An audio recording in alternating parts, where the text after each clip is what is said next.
Welcome back to 8 Cubes. I'm KMBest. I'm not wearing glasses. He's Lambie Series. He is wearing glasses. We talk about the 8 most important topics in Marvel Snap, starting with the card releasing this week, Jack Flag. Jack Flag is a 3/3 with an ongoing ability that gives +2 power to every card at his location with increased power. Now, notably, that ability, unlike Captain America's, is worded like it will include Jack Flag in it if you are able to increase his power. So comparing Jack Flag to Captain America, who buffs ongoings at his location, Captain America is a 3/9 potentially, Jack Flag is a 3/11. But it's also maybe a little bit harder to get that reward out of him. So, Lambie, when you look at Jack Flag, what are the cards that come to mind? What are you going to be trying him with? And how exactly do you think he's going to fit into modern Marvel Snap? Okay, the no-brainer answer first is it's a 3 cost, so think a bit of surfer things for a bit, and then I go on to stuff that might need a bit more consideration, which is also firstly I'm glad to be back. I know I missed last week, but I missed doing this, so yes, I'm back. Anyway, so the thing about this card is that it says ongoing your cards here with increased power have +2 power, so you kind of wanna have like a maxed out location with like 3 other cards that are like buffed, right? So the thing about that is that you would have to commit a lot to like intentionally buff those guys. Okay, so I think one other way you could do it, which is a bit interesting, is that you run this with like Blue Marvel, right? Because Blue Marvel means you just buff everything, and then whatever is on the board, in whatever location gets the buff, so you can play this in any location, and everything that also gets more buffs, right? You don't need to predetermine where you want to stack like your green power or whatever. But obviously the problem is it is Blue Marvel, right? Like when was the last time we had a super significant Blue Marvel deck? But I do think that would allow this card to be a bit more flexible. Like if this were to be run, it could be run in a Blue Marvel deck because it will give this card flexibility to be played in any location and not the one that you have to like from turn one decide to stack multiple green power there. There are a couple of hybrid-y surfer ongoing decks that are floating around right now, and I think that's pretty clearly where I'm going to be putting this guy. It's just that, like, I don't know. It might just be me. Maybe this is just a me thing. But I feel like if I had to choose a direction to go from surfer ongoing, I'm going closer and closer and closer and closer to the ongoing part. That's the part I like right now. The part of the deck that I like is the part where it's really naturally good against Fin Fang Foom because you're a Captain Carter deck, right? Like that kind of stuff where all your power is located in the back line, where you have all of these things that are not getting meaningfully interacted with by a lot of the things people are playing right now. Like, oh God, you Cosmo'd me. I don't care. All my cards are ongoings, right? Oh God, God forbid I get Fin Fang Foomed. I don't care. My back line is 85 power. My front line is 8. Like, this is the kind of thing that I like in terms of where it's at right now. I think Jack Flag is going to go in a deck like that. That's day one for me is like, I'm doing ongoing surfer stuff and he's going in there and I'm hoping he can bridge it. And then like day 4, another card comes out. That card is called Starhawk. It is a 2/2 with an on reveal ability that on even turns will buff the cards at the right location and on odd turns will buff the cards at the left location. If you plan that out well enough, that is a location buff for Jack Flag that will make him be a bigger threat in that lane. Because it's like, yeah, he's a 3/11 on his own, but if there's other things there, okay, that lane is going to be more than 11 power at the very least. I don't know if 3/11 is worth doing right now per se, but in the context of the other things the ongoing types of decks are doing, I think this is an interesting time to see if there's a good fusion between ongoing and buff decks as a meaningful piece of contribution to what this deck is trying to do.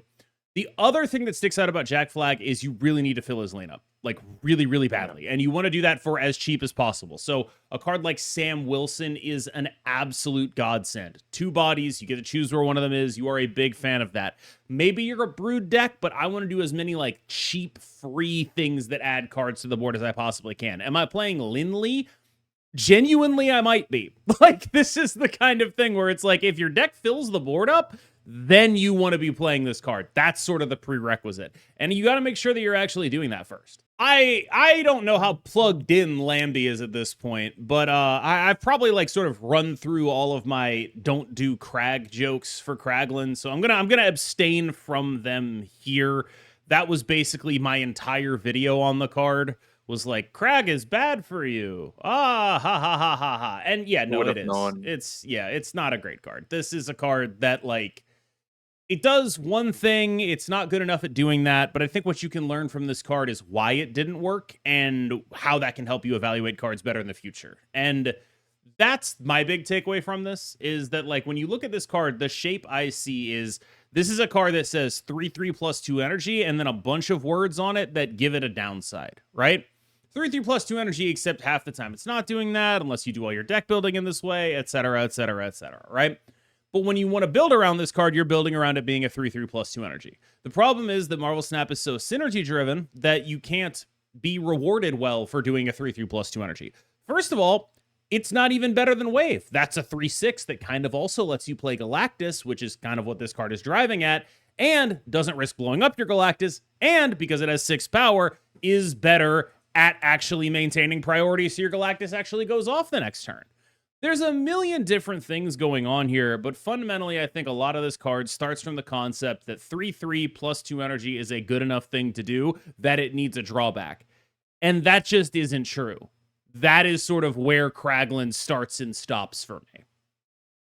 Yeah, I think the fact that its stats are so low is also very big of a detriment to this card, right? Like at the end of the day, firstly we talk about the fact that it's not guaranteed +2 energy as well, right? And at the same time, the secondary option of the not guaranteed 2 energy is only a +4 power, which in the current state of the game is like, I mean, we were just literally previously evaluating a 3/11 being maybe not good enough. This is like a sometimes 2 energy, which means requiring you to play a 3/3, which is not good enough. And then even if you get the other outcome 3/7, it's for sure not good enough. So like every outcome with this card is like relatively not good enough. Like the +2 energy you get is at the cost of banishing the top card of your deck.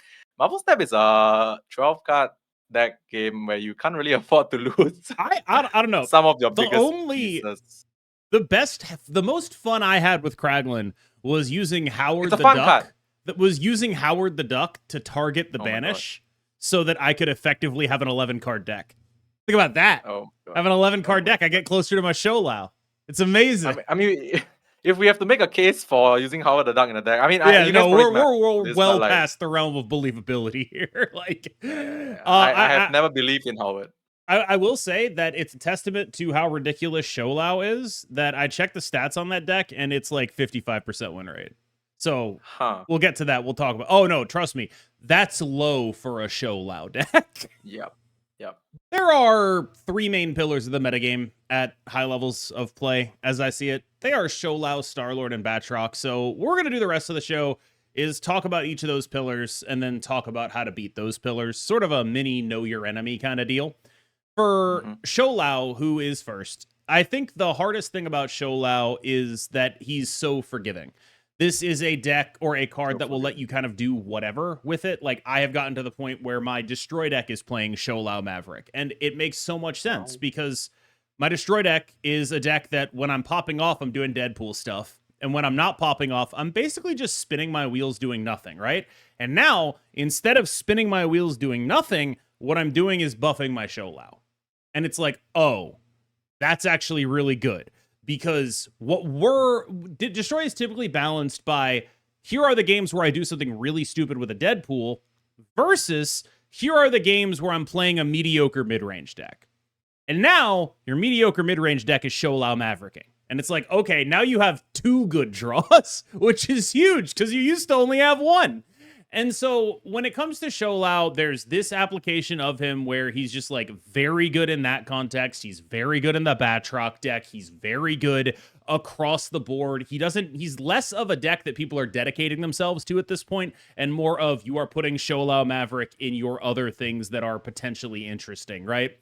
And that's what makes him so difficult, is that I don't know what they would have to do to him in order to make me not do that in the Destroy deck. I genuinely don't know what they'd have to do. I would do it if he was a 5/4. Like, I would still be doing the exact thing. I wouldn't put Null back in the deck. What are we talking about here? I can't go back. What makes him so awesome is that you can draw him super late, and the whole thing still works, because your deck, if you're a deck that's just naturally playing enough cards, put him in. Just do it. You don't even have to do anything about it. Just put him in the deck. It's fine. And that is wild. Yeah, so the thing about Shou, you covered it right at the end as well, which is basically this card is a boss monster for any deck that plays more than one card a turn. Let's think about all the decks that play more than one card a turn. Most of them. Most of them, yes. Most of them, yeah. So basically, this is a boss monster that it's not mandatory, but it can be in your deck as long as you play more than one card a turn. Sounds really difficult to do, right?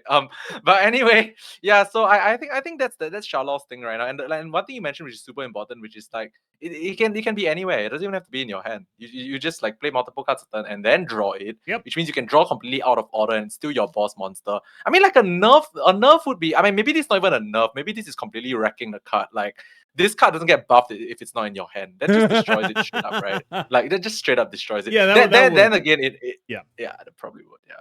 I just think that it's really funny, right? Because like you look at like a Weapon X, and the big reason Weapon X isn't good to destroy is because it's not forgiving enough.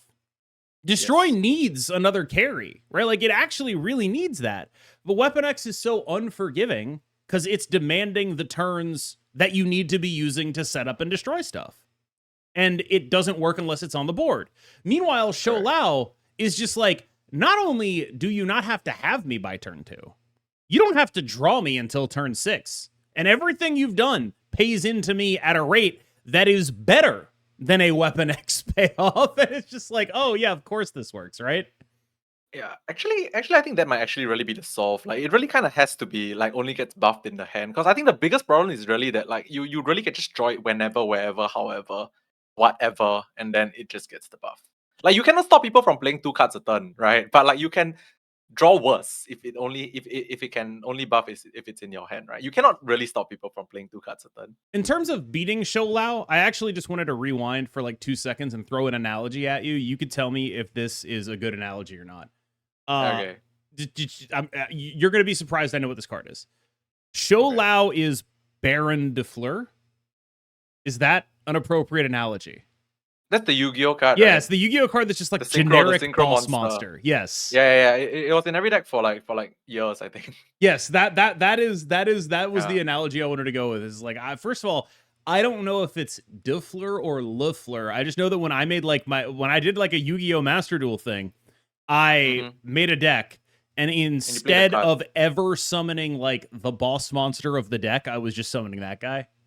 Yeah, there were a few cards that were like that in Yu-Gi-Oh. Not gonna name them obviously, but yeah, I get it. The funny thing is, even if you said the name wrong, like the moment you said Baron, the image appeared in my like head, and I was like, okay, this synchro monster. Yes. Anyway, but in terms of beating Shou, this is actually the hardest topic in the entire game for me, because you're not even really targeting Shou. You're targeting like a bunch of decks that do different things and then also have Shou. There's not really like a one-size-fits-all solution for him, other than like just be playing a deck that goes way taller. Like just do something really stupid, right? Like when you want to beat this card, then the way you beat it is by making the amount of points it makes not matter. So Star Lord does a reasonable job at that. They have to respect you, for example, if you're playing a Star Lord deck. Magic decks are pretty good at it because most Shou decks are no longer Merlin decks. The nerfs to Merlin have pushed pure Shou decks out of the metagame and towards these hybrids, which really can't afford to run out location changers. So your zombie Galactize are pretty reasonable into it. Your living tribunals can do a bunch of points into it. That kind of stuff is how you beat Shou, and I just feel like that's a harder prescription for people to take than it is, like, say, when we're talking about beating Star Lord. Like, beating Shou is hard. That is legitimately quite difficult. To be completely frank, I think it's I wouldn't say the card is unbeatable, but I feel like building to beat that card just doesn't really make sense anymore, because we've already seen that the Shou will be present in everything that plays more than 2 cards, more than 1 card a turn, right? So I think trying to beat that card is not realistic anymore. I think what you should be doing in theory is you think about what the best Shou decks are, and you beat the shell, right? You beat the shell, because at the end of the day, the Shou is 1 card that wins 1 location, maybe. But if you can beat the shell, then you can beat the other locations, or maybe just like make the Shou less big or like less effective. But the fact that this boss monster is in every deck is something that you just accept for now. You know it's gonna drop if they have it. then you just try and beat like the rest of the stuff before that. I think that's a probably good what way I of would phrasing do. it. Like, people look at, I need to beat this specific thing, but Shou Destroy and Shou Batroc have very different matchup profiles. Yeah, They it's not look about the Shou totally here. different, Yeah, right? And so you yeah, focus on beating the other cards in the deck. You beat the deck and not the card. yes. On to Star Lord, who I think is really good. I think Yeah. Star Lord's a really interesting case because I typically am more respectful, I would say, of the idea that I have to make content for people that are lower ranked than I think most people in my position in a different game would be, right? Like in a different game that normally doesn't factor It's in, they true. just say like get good, you know? But I typically do take into account like, okay, what actually changes based on how high up you are, right?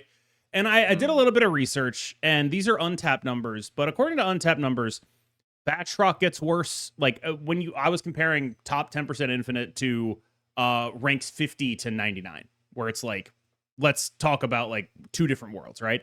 Cards that got worse, Batroc, Shou got worse, which not what I expected, but I Same. think is interesting in terms of indicating like what people might be missing.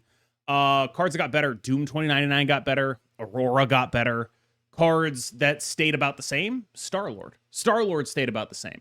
Fin Fang Foom stayed about the same, which I think is indicative of a skill curve that is linear, but not a skill curve that is flat, which is to say, for whatever reason, the lack of skill displayed in destroying a Star Lord, in deploying a Star Lord strategy at lower ranks, is balanced out at higher ranks by the amount of counters that you're going to run into, basically. And I think that that's a pretty interesting dynamic because it's rare to see a card that has like a really flat win rate basically everywhere you look at it. It was like 53% basically everywhere.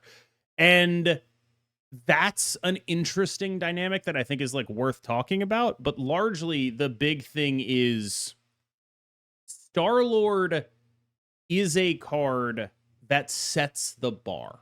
Basically, no matter where you are, this is public enemy number one in terms of what you must respect.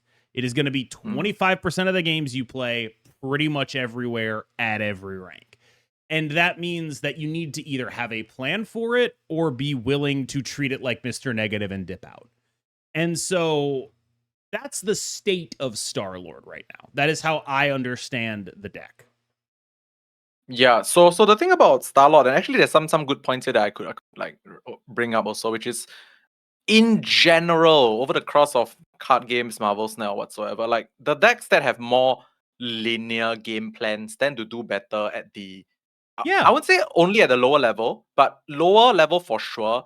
And if this linear game plan power output or whatever win condition the linear game plan has is strong enough to survive at the top, then we get something like Starlord, right? Because it's a linear thing that survives at the top as well. Because like it's simple, you do the thing, and if they don't have the answers, they still lose. Even at the top, it can happen because if they don't have the answers, they still lose, right? So linear game plans that are powerful can also survive at the top. But I think one of the reasons why Shou might be doing a bit worse at the lower ranks is it kind of supplements my the previous point or so, which is because the Shou decks like the engines, right? They are run in Shou decks. For example, like the Batroc stuff. The Batroc stuff has quite a few decision trees, right? Whereby you want this to move, how much you want this to gain, do you want this to move or not? Stuff like this with a bit more player agency tends to be a bit more difficult at the lower ranks to optimize and play perfectly, right? So that's why beating the engine for Shou is possible because at the lower ranks, it's clearly happening, right? The engine is not being optimized and played properly. So even if the Shou is still big, maybe the Batroc is not that big, or maybe it's in the wrong location, you know. So I have a theory. Do you remember when Misery got buffed because it wasn't very good low down despite being one or of the the one best we were cards? asking why it was a Yes, 4-9. right. I think that happened because players low down don't necessarily understand things like Misery is for the hood. Like when you have a card that is in your deck and it's just there to be like do one specific function. One of the things that players who are not as experienced with the game will do is they won't know that, right? They won't know that, and so they'll like play a Misery on, you know, their Mirage and be like, why does this card suck, right?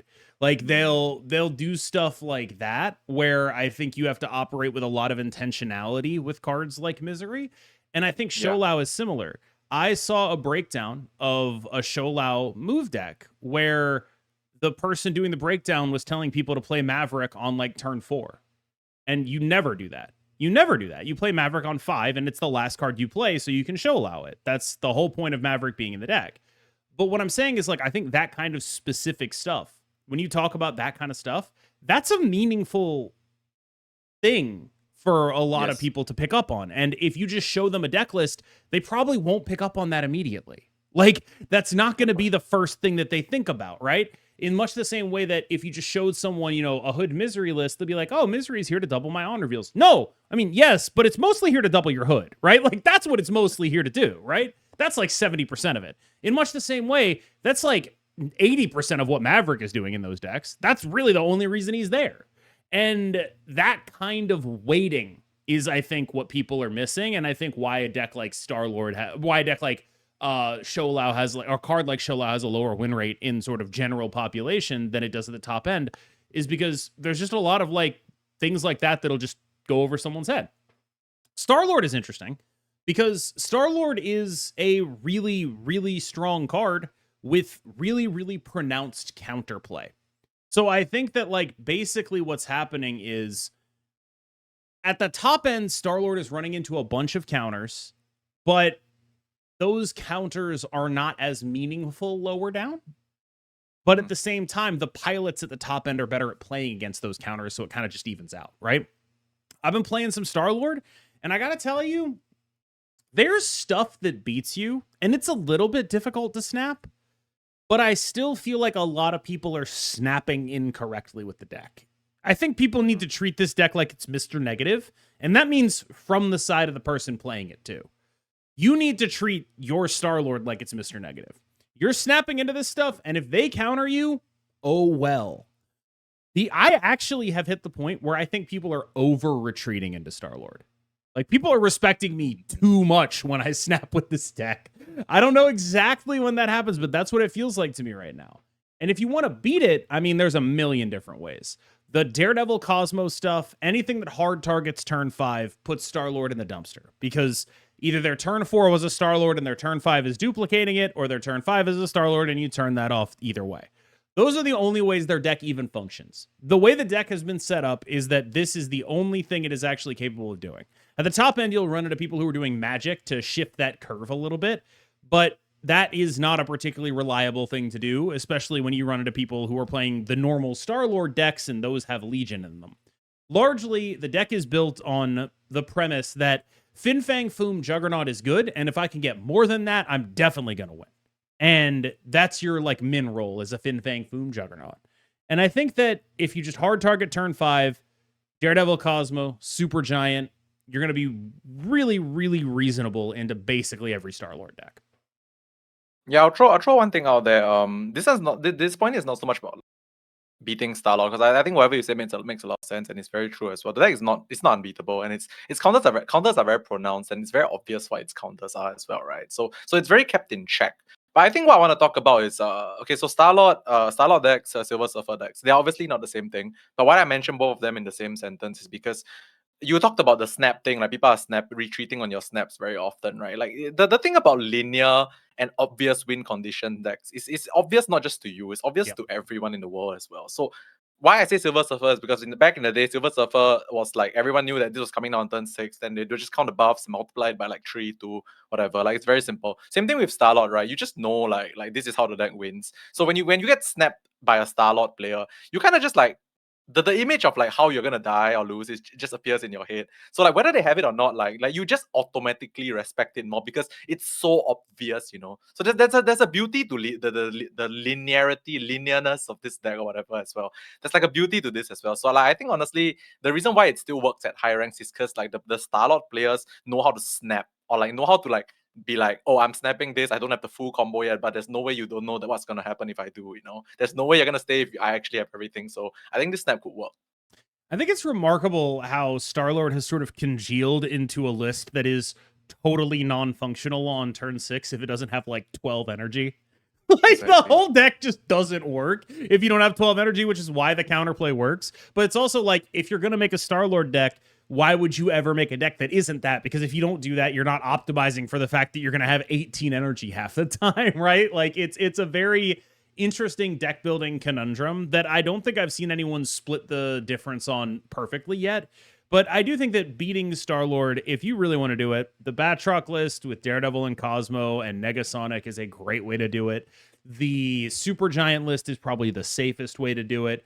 Either of those will work. Third pillar of the metagame, Batroc. Now, Batroc the Leaper has been doing dumb stuff basically since they nerfed the bigger move deck, right? Like, the only thing that was really holding this guy back in a meaningful way was the fact that there was, move bounce running around and Human Torch was getting bigger than him. And now that that's not really happening, this is sort of the deck that has occupied that space. Sam Wilson, Craven, Batroc, the best mid-range scalers in the game. This is a deck that cries out for getting Electra'd. This is a deck that cries out for getting Killmongered. There aren't a ton of decks that can afford... Oh my god, he took the glasses off. No one's going to be able to tell the difference now. There aren't a ton of decks... Yeah, there aren't a ton of decks that can afford to do those things, but part of why I liked the Destroy version of Shou was it's like, okay, I'm kind of just the Batroc deck, except I have Killmonger. Downsides, I lose way harder to Supergiant, but hey, that's life, right? And there are a couple things that Batroc does really, really well. One of those things is get early priority, which means it's a better Cosmo deck than the Destroy versions of Shou. This is a deck that can really scale up its early priority in really powerful ways. Sam Wilson, Batroc, Craven, Super Busted, really anything involving that is going to be ridiculous. Hydra Stomper is just, 11 to 15 power most of the time when you're doing stuff like this. That's very, very big for a 3-drop. This is a deck that is the mid-range deck. We've had a deck like this in Marvel Snap since Snap existed. Angela, yes. Silky Smooth. That's what this is. That's what this deck is. It's the same thing it's always been. That is what's going on here. And now it's playing, it's interesting that it adapted to Shou by being like, all right, I'm playing Kitty Pryde and Kate Bishop, and that is just straight up enough. Like, we do not need Merlin here. We are not giving up anything. In fact, it's actually better for us because we're a Maverick deck, which means we need a bunch of ones that are not skills in order to redistribute the Maverick buff. All of this stuff, very straightforward, very smart deck building. There are 2 elite Batroc decks. One is hard targeted at Star-Lord. The other sits on top of every mid-range deck. I don't think he's necessarily the biggest problem in the metagame, but I do think that when I looked at the win rates, his win rate was higher than either Star-Lord or Shou. And that made sense to me. Yeah, I mean, Marvel Snap really cannot... Okay, this is not like saying that they should, but Marvel Snap really cannot get rid of the whole, good points plus tech thing. Yep. For try, it's impossible, but... right? Yep. It's impossible. Like, just a winning recipe, because the game is... This is how you win the game, right? Like, points and then tech that stops stuff that gets your opponent more points than you, which is combo decks, and that's where your Cosmos, Daredevils, Negasonics come in, stuff like that. Like, basically, the Batroc package right now, you can just call it whatever you want. Batroc, Craven, Sam Wilson. Like, just replace these 3 cards with any mid-range, point earner in the past, and it's the same theory, Like, I don't want to downplay, myself or anyone else doing like high level stuff, but honestly, building decks in Marvel Snap, if you follow this recipe, you don't go wrong.